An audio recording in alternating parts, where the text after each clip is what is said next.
तो हेलो दोस्तों, आज हम लोग जानेंगे कि उत्तर प्रदेश राजस्व संहिता की धारा 32/38 क्या होता है। इसके बारे में हम लोग आज जानेंगे, समझेंगे, पूरी बात जानेंगे। इससे पहले मैं आपको बता दूं कि अगर मेरा वीडियो आपको अच्छा लगा हो दोस्तों, तो आप लाइक करिएगा, सब्सक्राइब करिएगा और शेयर तो ज़रूर कर दीजिएगा, क्योंकि ये जानकारी और लोगों तक भी जा सके। ठीक है, क्योंकि ये बहुत ही महत्वपूर्ण जानकारी है और आए दिन ये घटना होती रह रही है। ठीक है, इस धारा के तहत और बहुत सारे लोग परेशान हैं। खास करके इस समय जो पीएम किसान जो 2000 रुपये का लाभ ले रहे हैं, खास करके सबसे ज़्यादा परेशान वो लोग हैं और वो लोग इस धारा के तहत अपना सुधार करवा करके, ठीक है, पीएम किसान का लाभ ले सकते हैं। ठीक है दोस्तों, तो चलिए हम लोग जानते हैं कि क्या होता है। उत्तर प्रदेश राजस्व संहिता, ठीक है, राजस्व संहिता 2006 की जो धारा है,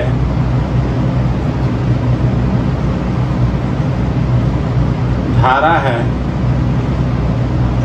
32/38, ठीक है, 32/38 या धारा 32/38, ठीक है। तो जो 32/38 है धारा, क्या होता है? अगर मान लीजिए किसी का ये खतौनी है, इंतखाब है जिसे आप कहते हैं, इसकी ज़मीन का पूरा ब्यौरा दिया रहता है, ठीक है, कि इस साइड में ये गांव का नाम होता है, यहाँ पर ये गांव का नाम होता है, तप्पा होता है, ठीक है, तहसील वगैरह होता है। फिर उसके बाद से ये किस कैटेगरी का इंतखाब है, क्या श्रेणी 1 क का इंतखाब है कि श्रेणी 5 का इंतखाब है, ख का इंतखाब है, ठीक ना, ये यहाँ पे लिखा होता है।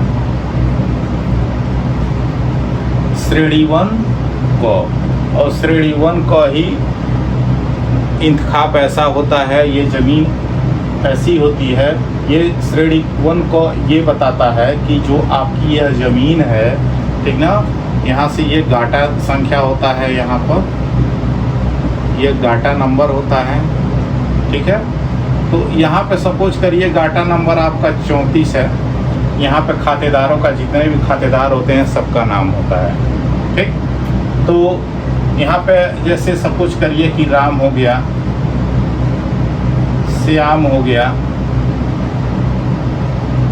मनोज हो गया, ठीक है, और भी यहाँ पे ऑब्लिक करके पिताजी का भी नाम उन लोगों का लिखा होता है, ठीक है। और ये गाटा संख्या हो गया, यहाँ आपका ये क्षेत्रफल हो गया, ठीक ना, ये क्षेत्रफल हो गया, मान लीजिए 2.2, ठीक ना, 21 हेक्टेयर हो गया आपका, ये एरिया हो गया, ठीक। ये ऐसे लिखा होता है। इधर जितने भी आदेश होते हैं वो आदेश चढ़ता है। तो 32/38 धारा यही कहता है कि ये जो श्याम है, यहाँ पे फसली वर्ष का नाम लिखा होता है, यहाँ फसली वर्ष होता है, ठीक ना, यहाँ पे फसली वर्ष 1400, ठीक ना, 14 होता है, 1414 से 14, 4 18, 19, 1414 से 1419, 5 साल की ये फसली वर्ष होती है, क्योंकि फसली वर्ष 5 वर्ष पे चेंज होता है, ठीक है। तो ऐसे यहाँ फसली वर्ष होता है। सपोज करिए कि इनका ये 14 से 14, ठीक ना, 14 से 14, 19 के बीच तक ये जो श्याम का नाम है, ये श्याम ही है। क्या है?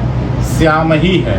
जैसे ही अगली फसली वर्ष आया, ठीक ना, अगला फसली वर्ष आपका 1419 से 19,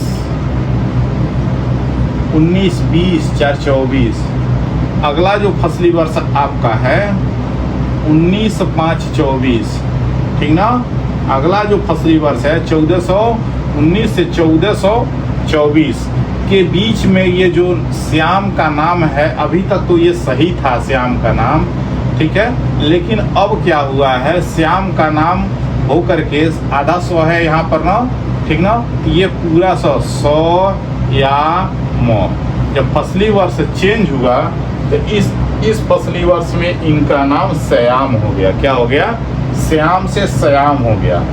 ठीक, तो 32/38 यही कहता है कि जब आपका नाम गड़बड़ हो जाता है, खतौनी में गलत हो जाता है, जब फसली वर्ष चेंज होता है तो आप उसको कैसे सुधार करवाएंगे, कैसे सही करवाएंगे।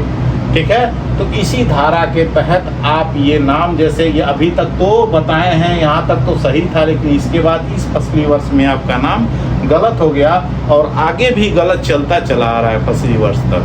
ठीक है, तो कैसे सुधारवाएं इसको। तो इसी धारा के तहत एक दावा दाखिल होगा। दावा दाखिल होने के बाद लेखपाल के पास जाएगा, लेखपाल कानगो का रिपोर्ट लगेगा, तहसीलदार का रिपोर्ट लगेगा और ऑर्डर हो जाती है फाइल। ऑर्डर होने के बाद एक मोटा सा मालिकान होता है, रजिस्टर होता है, उसमें दर्ज होने के बाद कंप्यूटर पे दर्ज हो जाता है और यहाँ आदेश में आपका चढ़ जाता है। ठीक ना, कि फला श्याम का नाम, ठीक ना, ये श्याम था और उसको अभिलेख दुरुस्त किया जाए और फिर से आपका नाम क्या हो जाएगा? श्याम हो जाएगा। अभिलेख दुरुस्त किया जाता है, यहाँ आदेश में नाम चढ़ता है। ठीक है, और सबसे ज़्यादा इस चीज़ को लेकर के पीएम किसान वाले लाभ ले रहे हैं, ठीक ना, 2000 का सबसे ज़्यादा, आधे से अधिक लोग इस चीज़ से पीड़ित हैं, परेशान हैं। पहले नाम कुछ और था, अब नाम कुछ और हो गया। ठीक है दोस्तों, तो ये रहा आपका 32/38 कैसे नाम सुधारा जाएगा। अब देखिए, अब इसको नाम सुधारने के लिए साक्ष्य क्या चाहिए? दावा तो दाखिल करेंगे आप, मुकदमा तो दाखिल करेंगे, लेकिन साक्ष्य क्या चाहिए आपको? साक्ष्य ये चाहिए कि प्रेजेंट टाइम की, ठीक ना, वर्तमान की फसली वर्ष की खतौनी चाहिए और इस फसली वर्ष का कब तक आपका नाम सही था, ठीक ना, इस फसली वर्ष का नकल चाहिए। फिर कब से गड़बड़ हुआ, इस वाले फसली वर्ष में जाके आपका गड़बड़ हो गया, ठीक ना, गलत हो गया ये नाम, तो इस फसली वर्ष का नकल और इस फसली वर्ष का नकल लेंगे और फिर उसके बाद से आप क्या करेंगे? ठीक है, वर्तमान खतौनी जो वर्तमान फसली वर्ष होगा उसको लेकर के दावा दाखिल करके, साक्ष्य लगा करके दावा दाखिल करके आपका फाइनल रिपोर्ट, ठीक ना, ऑर्डर हो जाएगी फाइल। कुछ लोग ऐसे होते हैं जो बैनामा लेते हैं, बैनामा लेने के बाद नाम इस टाइम पे कुछ और लिखा जाता है लेकिन खतौनी में कुछ और दर्ज हो जाता है। ठीक है, तो वो भी मैं आपसे बता दूं, वो भी इसी धारा के तहत और ऐसे ही सुधार होगा आपका। लेकिन उसमें क्या होगा, अगर स्टार्टिंग से ही चला आ रहा है तो उसमें आपको बैनामे का नकल देना पड़ेगा, बैनामे का नकल निकलवा करके लगाना पड़ेगा, तभी वो आपका सुधार होगा। ठीक है दोस्तों, अगर ये जानकारी अच्छी लगी हो तो वीडियो को लाइक कर लीजिएगा, सब्सक्राइब कर लीजिएगा, शेयर जरूर कर दीजिएगा। ठीक है, हाँ, एक नाम और होता है सुधरवाने के लिए। ठीक है, जैसे कोई विरासत से चला आ रहा है, ठीक, और उसका नाम गड़बड़ हो जाता है, तो कैसे ये सही होता है, इसको अगले वीडियो में मैं आप लोगों को बताऊंगा। ठीक है दोस्तों, तो अच्छा लगा हो तो लाइक, सब्सक्राइब, शेयर जरूर करिएगा। थैंक यू दोस्तों।